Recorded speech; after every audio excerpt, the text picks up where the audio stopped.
Olá, meus irmãos, Motumbá a todos, Colofé, Mucuyu, Axé. Vamos iniciar hoje o curso de Umbanda.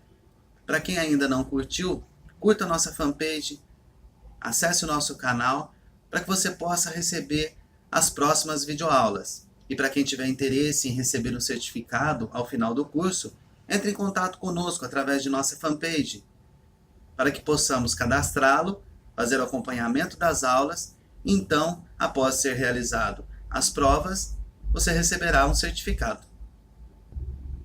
Capítulo 1. A Umbanda. Definição de Umbanda. A Umbanda, a palavra Umbanda, ela se define pela união de bandas, ou seja, é uma religião formada de várias outras.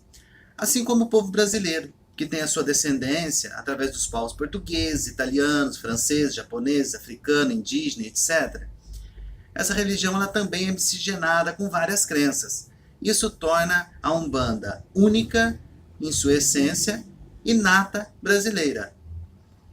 Juntamente com a migração dos povos para o Brasil, migraram-se também as suas crenças. Portanto, podemos afirmar que a Umbanda ela é composta principalmente de catolicismo, que vieram com os portugueses, o kardecismo, com os franceses, os escravos africanos, os indígenas, com a cultura local aqui dos índios, o esoterismo e o misticismo com os outros povos, como cigano, nômades, turcos, japoneses, entre outros.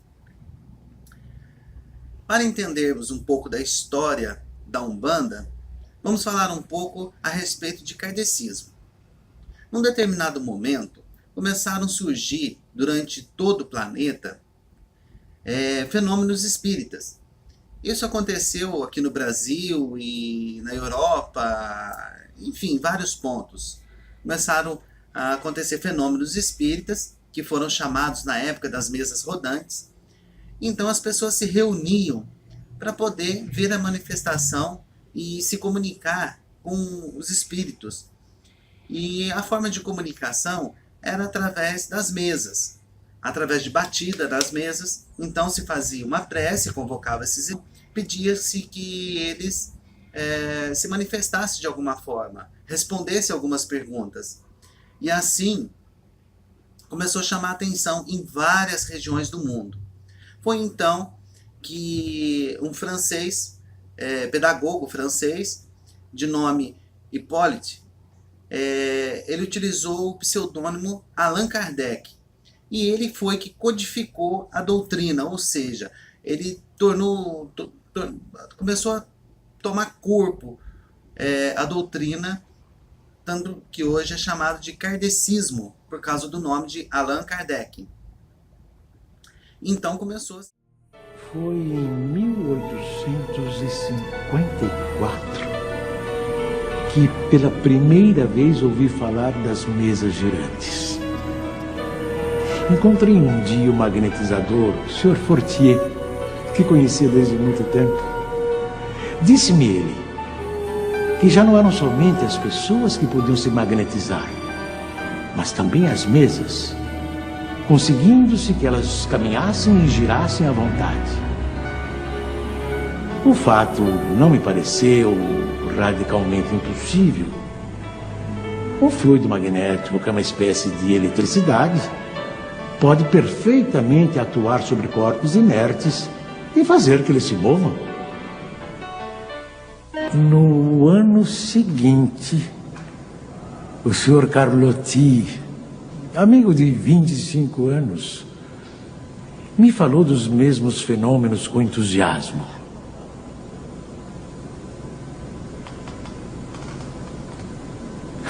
Foi ele o primeiro a me mencionar a intervenção dos espíritos. E me contou tantas coisas surpreendentes que, longe de me convencer, me aumentou as dúvidas.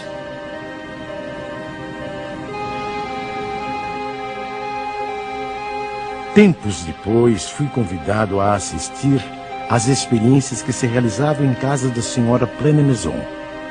Aceitei imediatamente.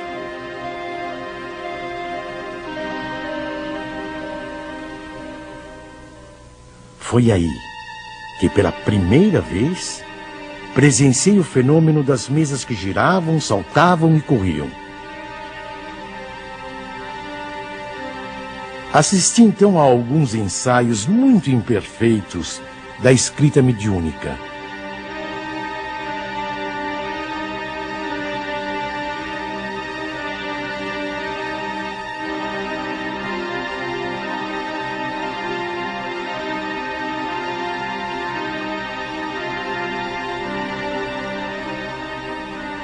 Sem dúvida, havia ali um fato que necessariamente decorria de uma causa.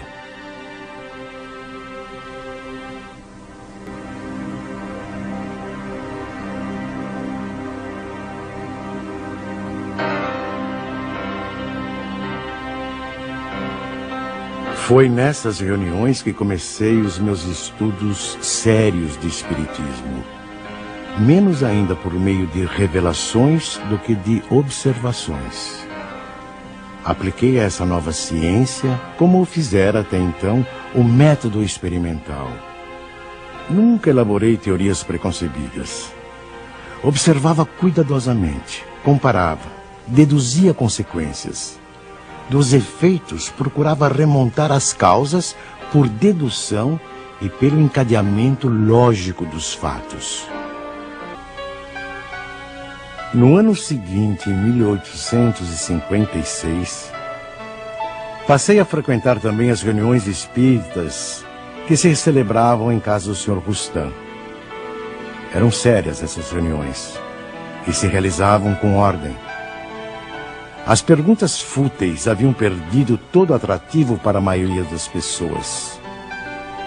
Quanto a mim, ia obtendo a resolução dos problemas que me interessavam, do ponto de vista da filosofia, da psicologia e da natureza do mundo invisível.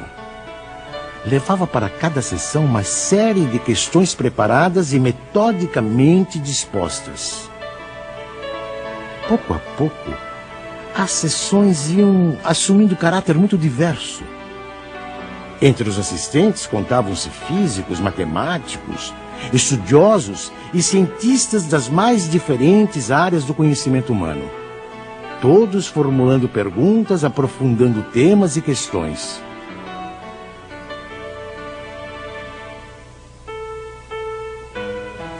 Mais tarde, quando vi que aquilo constituía um todo e ganhava as proporções de uma doutrina, tive a ideia de publicar os ensinos recebidos.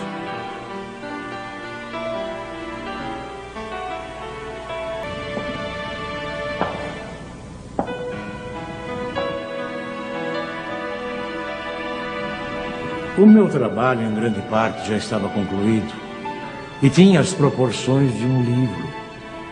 Mas eu fazia questão de submetê-lo ao exame de outros espíritos, com auxílio de diferentes médiuns.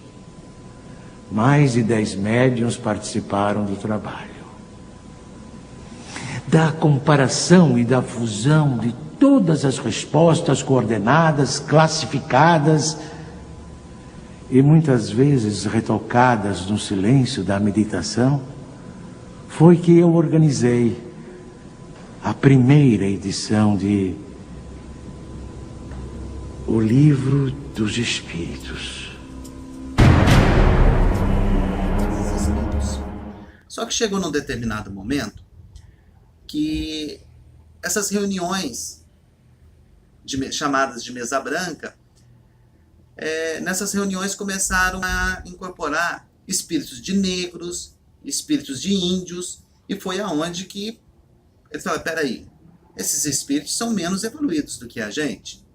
Então tinha aí uma certa discriminação com relação a esses espíritos, porque essa religião, né, essa doutrina de mesa branca, ela era composta principalmente pela elite. Eram doutores, advogados, filósofos, cientistas, enfim, pessoas de alta patente. E quando se manifestava o espírito de um indígena ou de um negro, eles julgavam esses espíritos como inferiores. Então falava, não, aqui não é seu lugar. E pedia para que eles se retirassem da mesa. Foi então que durante as sessões de mesa branca, Zélio de Moraes, que já tinha a sua mediunidade aí, o desenvolvimento da sua mediunidade um pouco conturbada, e ele foi levado para uma sessão de mesa branca, aonde esse médium, o nome completo dele é Zélio Fernandino de Moraes. E ele recebeu naquele momento ali a presença da entidade chamado Caboclo Sete Encruzilhada, que se apresentou... Com a saúde debilitada, impossibilitado de andar e desenganado pelos médicos, Zélio Fernandino de Moraes previu sua cura um dia antes daquilo que marcaria para sempre a história da Umbanda no Brasil. Em 15 de novembro de 1908, Zélio, o jovem de família católica, amanhece curado. Impressionados com tamanho milagre, seus pais o levam à Federação Espírita de Niterói, no Rio de Janeiro. Naquele dia, acontece a primeira manifestação do Caboclo das Sete Encruzilhadas e a Umbanda é fundada no Brasil.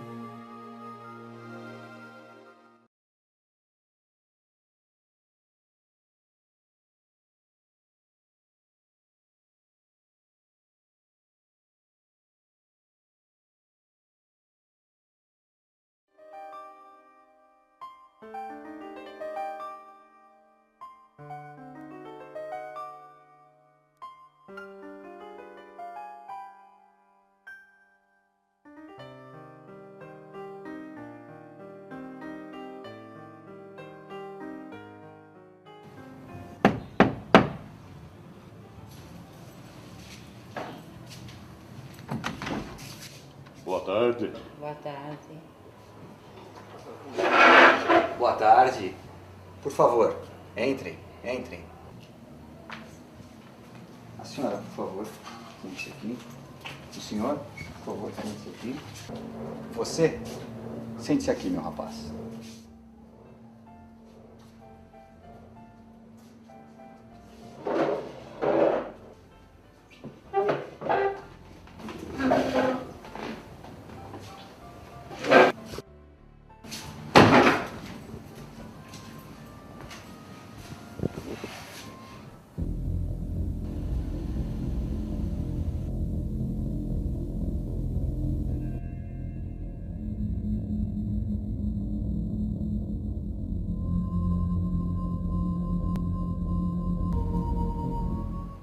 Vamos começar?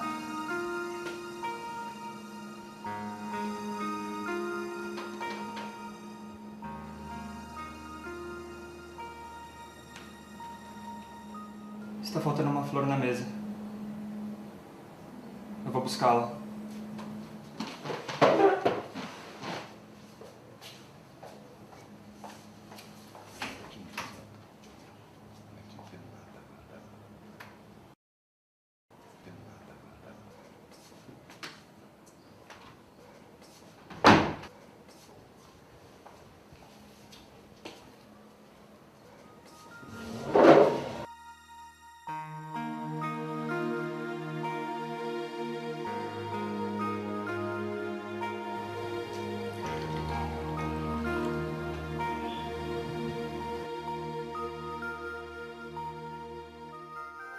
Podemos começar?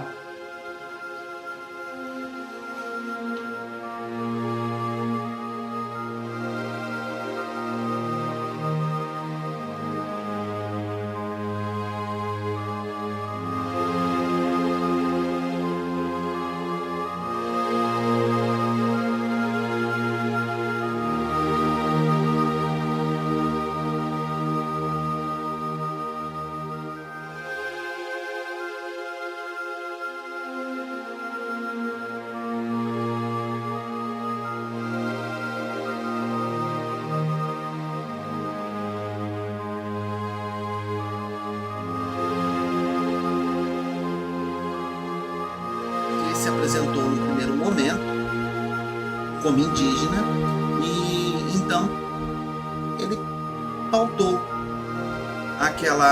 os membros ali presentes, né, que eles tinham uma visão que esse espírito não poderia falar. Foi então que ele colocou-se em pé na data do dia 15 de novembro de 1908 e ele deixou as seguintes palavras: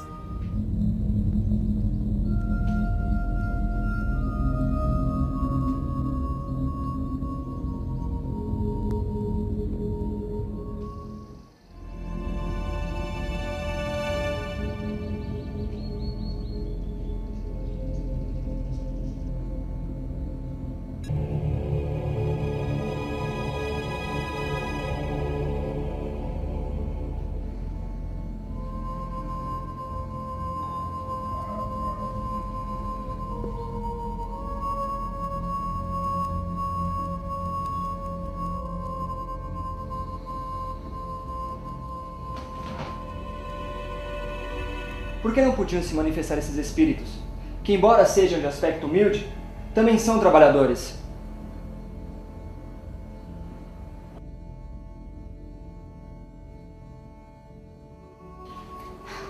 O irmão é um padre jesuíta? Por que fala dessa maneira? Qual é seu nome? Amanhã estarei na casa desse aparelho, simbolizando a humildade e a igualdade que deve existir entre todos os irmãos, desencarnados e encarnados. E se queres um nome, então que seja este. Sou o caboclo das 7 encruzilhadas. Esses espíritos dos negros e dos índios, devo dizer que amanhã estarei na casa do meu aparelho para dar início a um culto em que esses negros e índios poderão dar a sua mensagem e assim cumprir a sua missão que o plano espiritual lhes confiou. Será uma religião que falará aos humildes, simbolizando a igualdade que deve existir entre todos os irmãos, encarnados e desencarnados. E se querem saber o meu nome, que seja este, Caboclo da 7 Encruzilhada, porque não haverá caminho fechado para mim.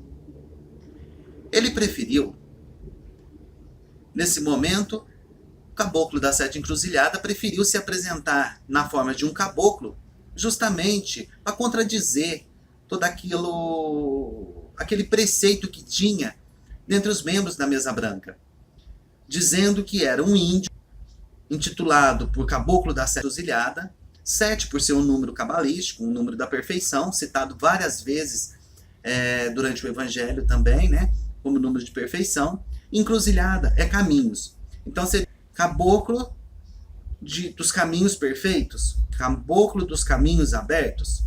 E foi dessa forma que ele falou: para mim não haverá caminhos fechados. Foi então que ele deu início aí, nesse momento, a uma nova religião, uma nova doutrina que pudesse abranger a todos, quebrando aqueles tabus, aqueles dogmas que só podia participar pessoas, determinadas pessoas durante as sessões e tudo mais. E falando que deveria ser tratado de igual para igual, tanto os encarnados quanto os desencarnados, que não deveria ter ali discriminação com nenhum deles. Por quê? Porque entende-se que as pessoas, um caboclo, por exemplo, embora seja indígena, ele pode não ter conhecimento da escrita, da leitura, ele pode não ter conhecimento de nomes de certas doenças já conhecidas por nós, mas eles conhecem aqueles sintomas da doença e eles sabem qual é a forma de tratar aquilo. Um preto velho, ele foi escravo, ele passou pelo sofrimento, por muita humilhação. Ele teve que aprender a viver aqui nas terras brasileiras, e então eles têm muito conhecimento, tanto com ervas, com remédios, e eles sabem também como fazer para poder utilizar esses banhos em nosso favor, poder fazer de tal forma que possa nos ajudar. Não deveria ser discriminado nenhum deles. Esta é a aula de hoje, espero encontrá-los em breve. Lembre, acesse o nosso canal, a nossa fanpage, para que você possa receber notificações quando for postado as novas aulas. Axé a todos!